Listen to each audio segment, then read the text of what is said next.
I read some time ago, interestingly enough, it fits this culture context beautifully, about a scientific data study that was done on peer pressure.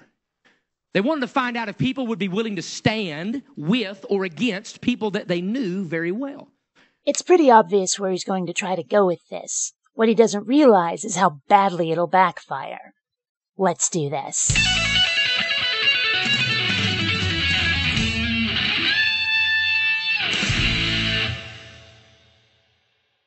Greetings, fellow space travelers. BionicDance here.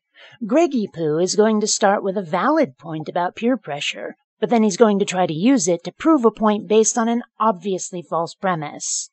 So they took 10 people and they put them all in a room around a big boardroom table. 9 of the people in the experiment knew exactly what was going on. They were privy to the information to follow. But one person was non-suspecting. Sounds more like a fraternity prank than an experiment, but go on. They did this dozens and dozens of times, and every single time it was the 100% exact same result. Fascinating study. 100% the same result. I find that difficult to believe. He also doesn't link to the study, making it even more difficult to believe. A Google search led me to a study that was the same in principle to the one he's going to describe, though different on the specific details. And according to this, only a third of the subjects did what he claims happened 100%. Greggy Poo is a liar, or at least he needs to do his homework. So they put these 10 people in the room, 9 of which knew exactly what was to come. 1 had no idea. They wanted to see if they would just go with the flow. According to the study, it was between 5 and 7 people, not 10.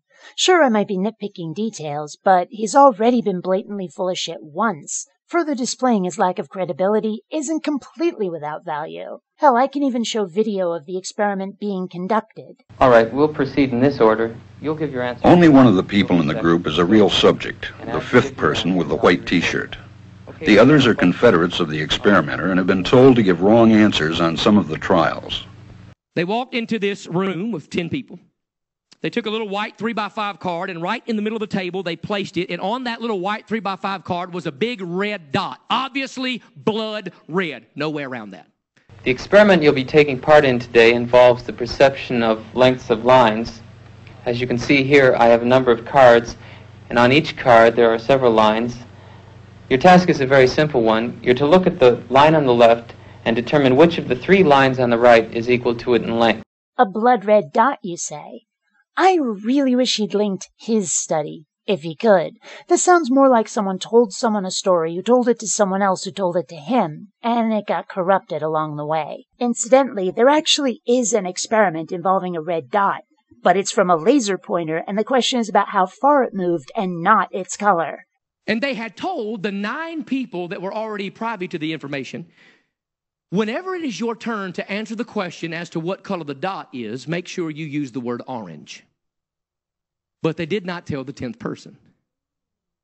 And so here's this obvious red dot in the middle of the boardroom table. They asked the first person, hey, what color is that dot in the middle of the table? And without hesitation, they said, orange. Anybody's like, except for the 10th person, they're thinking to themselves, what? Actually, according to the study, they did this 3 times, and for the first 2, the folks in the know gave correct answers, lending them credibility for the 3rd when they lied their asses off. They won't say it, but they're thinking it's red. It's obviously red. What do you mean orange? Person number 2, orange. What? Person number 3, orange. Oh, now they start second guessing themselves. Any reasonable person, in the face of that much cognitive dissonance, would be looking for something to use as a comparison, something else in the room that's orange. Or, hell, pull out their phone and Google it. That's what a critical thinker would do. Now person 4 and person 5 and person 6, I mean, without hesitation, oh, yeah, it's orange. Obviously, it's orange. I mean, good grief. Who would think it's anything but orange? And this person's like, what? He's going to drag this story out quite a bit, so I'm going to skip ahead to the meat of it. Link in the description as usual if you want to see whether I cut out anything relevant.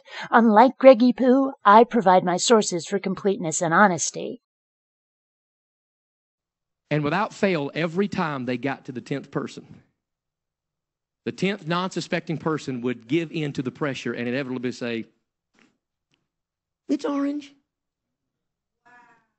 Because they did not want to go against the culture that was in the room. As I showed before, that statistic was closer to a third, which is hardly 100%. It's not even a majority. Obviously, I have no problem telling people that the prevailing beliefs are a steaming pantload, and I take heart that 2/3 agree in principle, at least when it comes to matters like color or the lengths of lines. But there are more socio-political and spiritual matters, matters with far more impact, matters which can cost you family and friends, where the peer pressure is greater and of greater consequence, and that's where the proportion starts climbing higher toward conformity, as we're about to see, because now we're coming to the part where Greggy Poo really goes off the rails. But I'll tell you what, when I read that, I thought to myself, that's exactly where we are in the church in America. That's exactly what it's obviously red. There are moral absolutes. There are fundamental staples and realities that we have to stand on. And the world says, it's orange, it's orange. It's okay for a man to marry a man and a woman to marry a woman. It's okay to butcher babies. It's orange, it's orange, it's orange. Except for the part where the peer pressure has always come from religion. And it's only until recently that we've been pointing out that it's the real world that's a red dot. Theists point at the world and tell us what their God says, and try to threaten us either with hell or with being looked down upon by people we care about, or both. And if that's not peer pressure, do tell me what is. But Greg here thinks he's the one with the truth, an oppressed minority being peer pressured with falsehoods. This is what happens when your religion is based around a martyr. But Christianity has been in control of the culture for at least 1,000 years, closer to 2. It's hardly legit to say Christians are the ones subject to peer pressure from the larger conformist group just because they're starting to lose ground for real. You can have sex before marriage, all you jolly well please. You can smoke all the drugs, all you want to. It's orange, it's orange. Police officers are bad. It's orange, it's orange. And I'm here to tell you, it's red, it's red, it is red. It has always been red. It has always been right. It has always been righteous. And we are living in days that people have compromised their convictions and they're calling something that's red orange simply because they want to feel better about themselves and the culture that they live in. Does he sound to anybody else like he's trying to convince himself? It's red, it's red, it's red, it's always been right, screamed like someone who is terrified, not of disagreement, but of the truth of his own ideas and ideals. That he's the one who has been crying orange all this time is an idea he will obviously never consider, true or untrue. Now, I'm going to be loving and kind and forgiving and mercy-filled and grace-filled and as generous as the day is long. But as long as you call me pastor and I hold this microphone, it ain't orange. It's red, ladies and gentlemen. It is red. As long as he holds the microphone. It's red as long as he's pastor. But the peer pressure is coming from everybody else, apparently. How does he not see what he says? Will he ever look in that mirror? These are not the words of a pastor. They're the words of a fanatic. Until next time, fellow space travelers, this is BionicDance saying don't run on automatic. Instead, please think.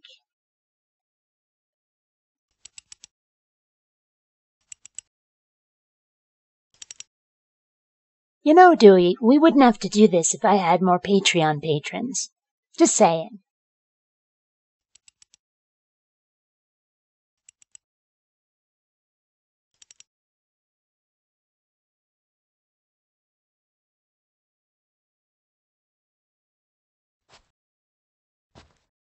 You're still here? It's over. Rate the video, subscribe, and close the window. Go.